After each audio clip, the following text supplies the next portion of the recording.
Hey out there, welcome to Spilling the Tea with Dr. T, where we're not about gossip or slander, but we aim to share the truth, knowledge, upliftment, and to add positively to your life in some way.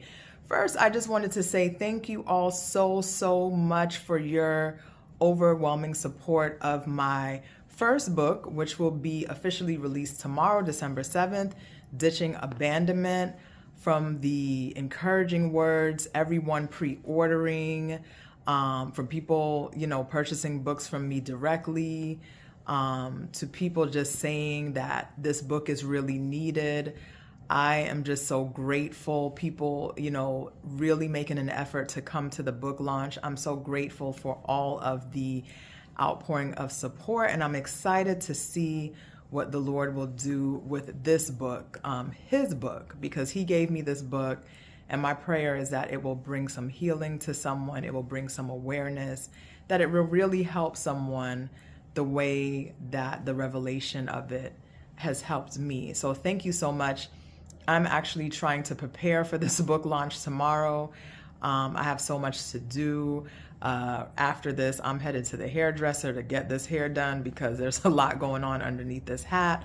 My apartment is in shambles, but I'm going to get it all together by tomorrow. So y'all pray for me. But before I headed out for the day, I just wanted to share what had been on my heart regarding this idea of release. And I shared in prior posts that the Lord had given me the word release for me during the year of 2024. And I'm still, just getting understanding and revelation about what all of that means. And so going into 2025, I will still be talking about release, even though the Lord has already given me another word for myself for 2025. We will still be talking about release.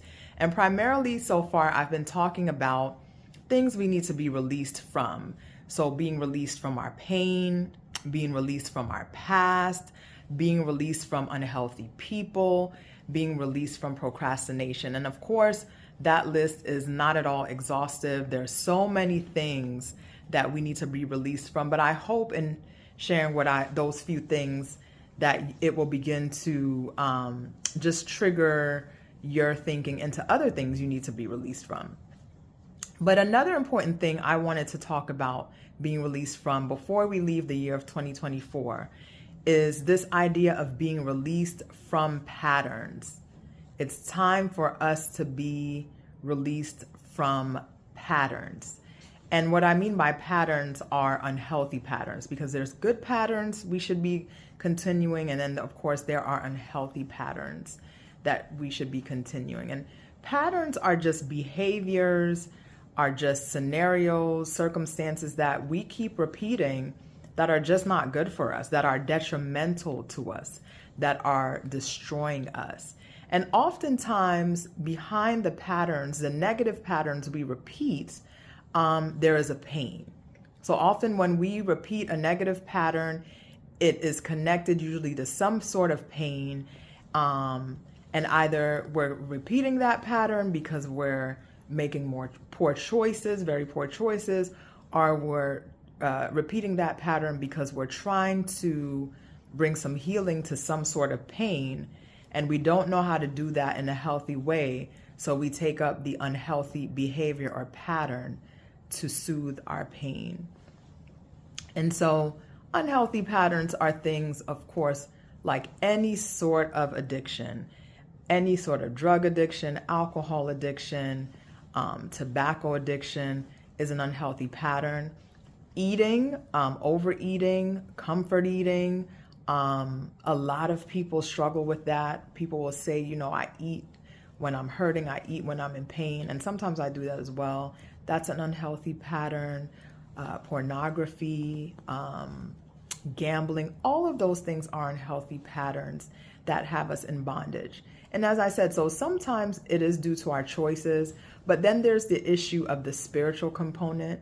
In the instance of some repeated negative patterns, there may be a curse, what we call in the church a generational curse, a spiritual component, a spiritual force that comes through the bloodlines of families that enhances people's likelihood of perpetuating that negative pattern. So what I mean by that is you may find that there are within a family a long lineage of alcohol abusers, people who have an alcohol addiction from the great-grandfather to the grandfather to the father and now to the son. A generational issue or a generational curse of abuse in the family where all throughout the family tree there's this issue of incest and sexual abuse, generational issues of pornography. And again, it's perpetuated through the bloodline and usually enhanced because of what we call demonic spiritual influences or forces. And there are ways to be healed and delivered from our negative patterns. And there's so many resources out there, too much to discuss. I recommend, as always, when it comes to these spiritual things, especially checking out Dr. Rob Reimer, who is a friend of mine, who is a role model from afar, his soul care ministry, his Renewal International website. I will put in my link. And he has some really great teachings on unhealthy patterns and how to get deliverance. And also there's other resources as well. But the point of this post is to bring to your awareness, to bring to the forefront of your mind that it is time to be delivered from unhealthy patterns that keep us bound, that keep us stuck, that are derailing us and destroying us, whether it be due to poor choices or generational curses or issues that's going through our family. You don't have to continue them. You can be the one to break them. You can be set free today. And let's make it our intention coming out of 2024, going into 2025, to break these unhealthy patterns. God bless you. I love you. And until next time.